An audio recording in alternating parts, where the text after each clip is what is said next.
Halo semuanya, kembali lagi di channel Raja Galbay ya. Nah, di video kali ini saya ingin membahas tentang strategi Galbay ya, baik itu untuk pemula maupun yang sudah pro Galbaynya gitu ya. Bagi yang baru mau Galbay atau sudah Galbay di beberapa aplikasi gitu, wajib nonton video ini. Oke, intro dulu 5 detik.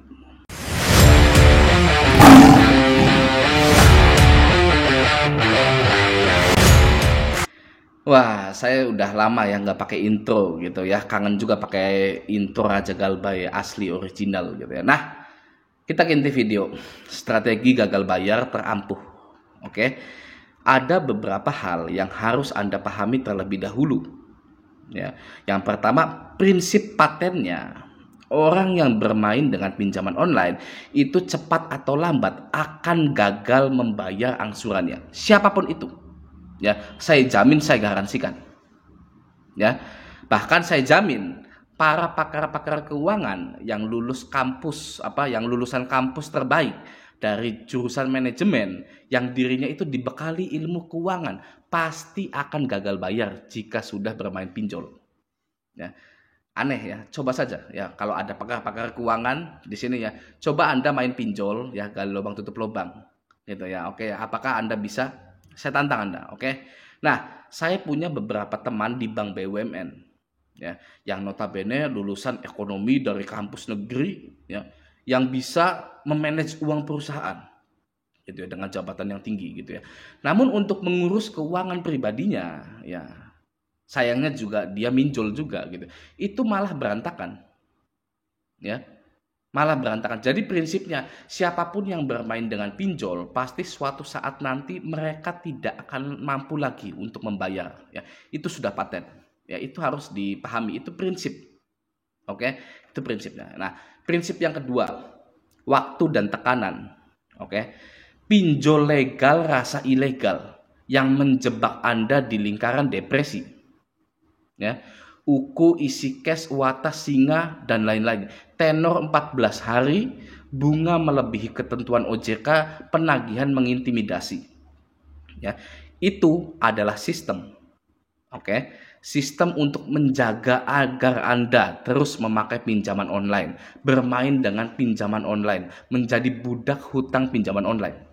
Ya, waktu dan tekanan adalah sistem yang dipakai para pinjaman online untuk terus menjalankan bisnisnya, mendapatkan keuntungan dan berpesta di bawah tangisan dan kesengsaraan nasabahnya. Ya, kita analogikan bekerja di suatu perusahaan. Oke, semua karyawan mempunyai waktu untuk bekerja dan tekanan agar segera menyelesaikan pekerjaan tersebut. Ya, di Jepang, kasus depresi dan bunuh diri itu cukup tinggi karena waktu kerja yang abnormal dan tekanan kerja yang luar biasa di luar dari kemampuan manusia. Oke, begitupun pinjaman online. Waktu atau tenor hutang pinjaman yang tidak masuk akal. Ya, tenornya tidak masuk akal, tidak sesuai dengan cash flow atau alur keuangan orang-orang pada umumnya. Ya, rata-rata orang akan mendapatkan pemasukan di tanggal 25 atau akhir bulan. Ya, dan pemasukannya hanya satu itu saja. Oke, tidak ada yang lain. Namun tenor ini ya, tenor di pinjol ini 14 hari. Oke, yang katanya pinjol legal, pinjol resmi, yang katanya pahlawan UMKM. Ya, yang katanya solusi keuangan bagi kita semua. Ya, bagaimana bisa satu orang akan menyelesaikan hutangnya jika pemasukannya hanya sebulan sekali, namun mereka harus membayar di hari ke-14? Jelas mereka akan mencari lubang yang lain. Ya, hutang yang lain, sampai limit pay letter pun digestun untuk menutupi pinjol-pinjol sebelumnya. Ya, itulah kenapa tercipta jasa gestun pinjaman online. Oke. Dan juga tekanan dari para juru tagih atau debt collector yang tidak berperi kemanusiaan. Ya, nasabah pinjol ini diinjak-injak harga dirinya, diludahi martabatnya, dignitinya, ya, diancam akan dipermalukan di sosial media jika terlambat bayar, ya, dan penagihan yang tidak berperi kemanusiaan itu sudah dilakukan 3 hari sebelum jatuh tempo. Ya, itulah sistem waktu dan tekanan ya yang akan membuat kehidupan seseorang hancur. Oke, sekarang karena kita sudah mengetahui kedua prinsip tersebut, Ya, maka kita harus menyiapkan strategi-strategi cemerlang agar Galbay ini ya aman gitu ya. Oke. Strategi yang pertama, ya dengarkan baik-baik. Strategi yang pertama, OJK tidak pernah mengeluarkan aturan dan pasal-pasal untuk nasabah pinjaman online. Anda harus tahu itu. Ya, OJK tidak pernah mengeluarkan pasal-pasal untuk kita semua. Ya, OJK hanya mengeluarkan pasal-pasal dan aturan untuk perusahaan pinjaman online-nya. Oke, tidak ada pasal OJK yang mengatur nasabah wajib membayar hutang pinjaman online-nya. Tidak ada sama sekali. Oke, Anda silakan cek. Ya, jika OJK tidak pernah mengeluarkan pasal-pasal untuk nasabah pinjol, maka Anda berhak untuk mengambil keputusan rencana keuangan di dalam kehidupan Anda dengan cara menggagal bayarkan pinjaman online Anda, ya, sampai waktu yang tidak ditentukan. Ya, Anda berhak menunda bahkan menggagal bayarkan hutang pinjaman online itu untuk merealisasikan rencana keuangan pribadi Anda. Oke ya, itu yang pertama. Yang kedua, tidak ada pasal OJK yang mengatur dan berbunyi nasabah pinjaman online wajib menanggapi penagihan juru tagih atau debt collector dari perusahaan pinjolnya langsung maupun rekanan atau pihak ketiga. Tidak ada pasalnya. Anda harus menanggapi, membalas semua aktivitas penagihan yang dilakukan oleh pinjol. Tidak ada. Oke ya. Jika seperti itu, maka Anda berhak untuk mengganti nomor Anda. Oke, dan mengabaikan penagihan yang masuk sebagai cara untuk memfokuskan diri Anda pada rencana keuangan pribadi Anda. Ya, yang mana kita tahu wacananya di tahun 2023 akan krisis ekonomi. Oke ya, diingat ya, mengganti nomor dan mengabaikan penagihan dari pinjaman online bukanlah pelanggaran dan boleh Anda lakukan karena tidak ada pasal-pasal dan aturannya dari OJK. Oke ya. Itu yang kedua. Sekarang yang ketiga. Tidak ada pasal-pasal OJK yang mewajibkan kita, para nasabah ini, untuk melakukan perpanjangan hutang dengan cara membayar perpanjangan beserta uang adminnya yang tidak masuk akal. Ya. Jadi kita berhak menolak semua solusi, ya, solusi semu yang ditawarkan oleh DC-DC pinjol. Ya. Kita tidak perlu memperpanjang hutang kita dengan cara membayar uang admin, uang perpanjangan. Oke, ya. Itu yang ketiga. Keempat, dilarang membayar hutang secara cash kepada debt collector lapangan. Ya, yang keempat ini, dilarang membayar hutang secara cash kepada debt collector lapangan. Jika Anda didatangi oleh debt collector lapangan pinjaman online, jangan pernah bayar secara cash kepada debt collector lapangan pinjol itu. Ya. Karena Anda berhutang ke perusahaan finansial teknologi. Oke. Dan prosesnya pun online. Sama juga dengan Kredivo, HCI, Aku Laku. Ya. Proses pengajuannya online, bayarnya pun online. Oke, tidak ada cash. Ya. Lalu debt collector lapangan pinjol hanya boleh mengingatkan dan memberikan surat penagihan. Ya, itu pun harus resmi. Ya, debt collector lapangan wajib dilengkapi dengan atribut-atribut profesinya seperti KTP, ID card, sertifikat penagihan yang dikeluarkan oleh SPPI. Ya, jika tidak ada, maka Anda wajib menolak kehadiran DC itu.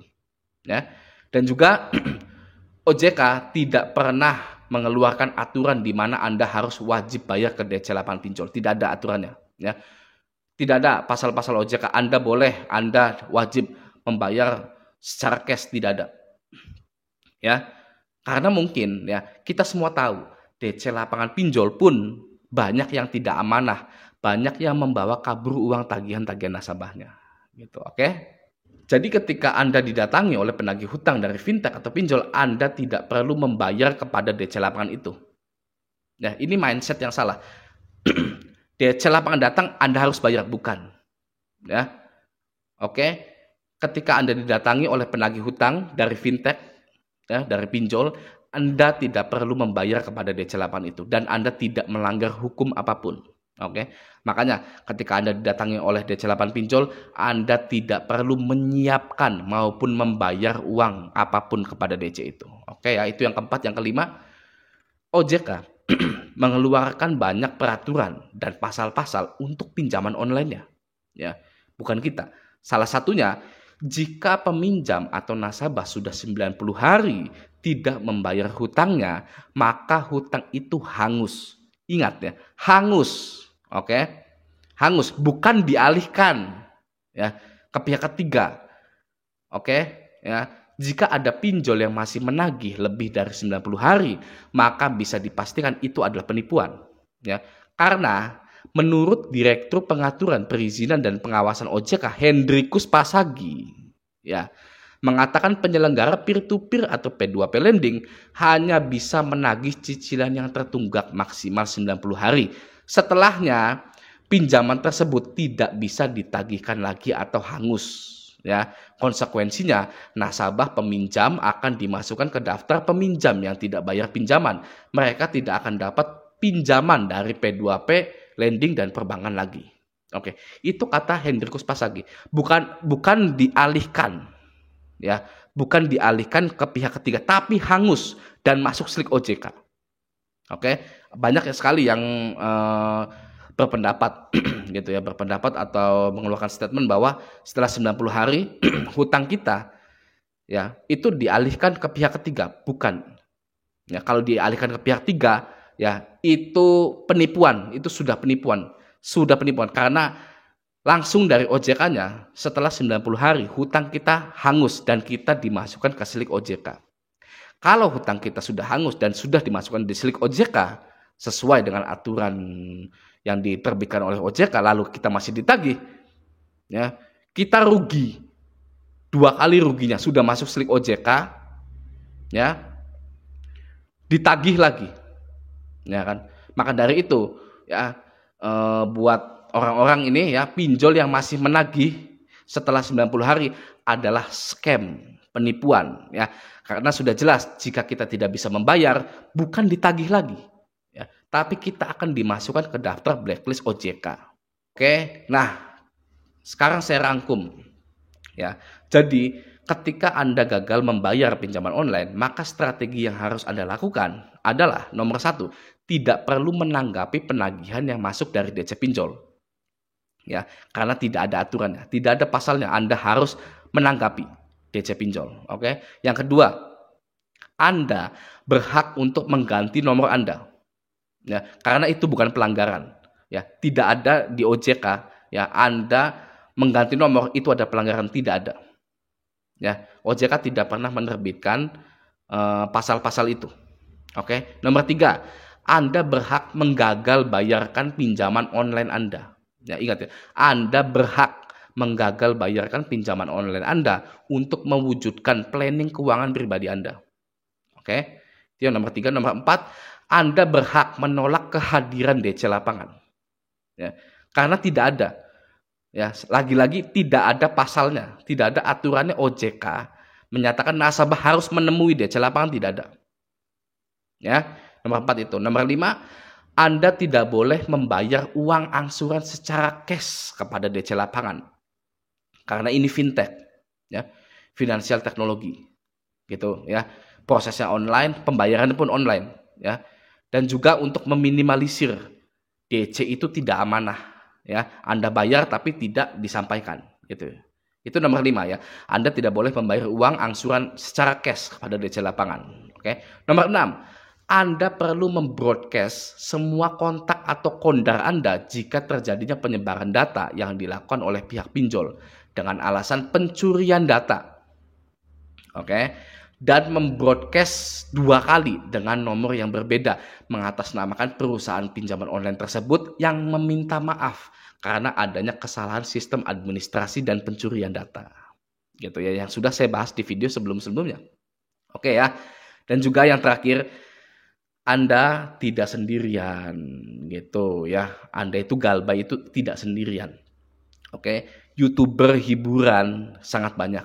YouTuber prank ya, yang ngeprank itu sangat banyak sekali. YouTuber cover musik sangat banyak. Oke. Namun YouTuber pinjol yang membahas tentang galbay hanya hitungan jari saja. Ya. Namun bukan berarti tidak ada yang galbay. Oke, yang ada hanyalah orang yang belum sempat untuk menyuarakan atau menggaungkan gagal bayar pinjaman online. Ya, oke ya. Semoga video ini membantu. Sampai jumpa di video selanjutnya.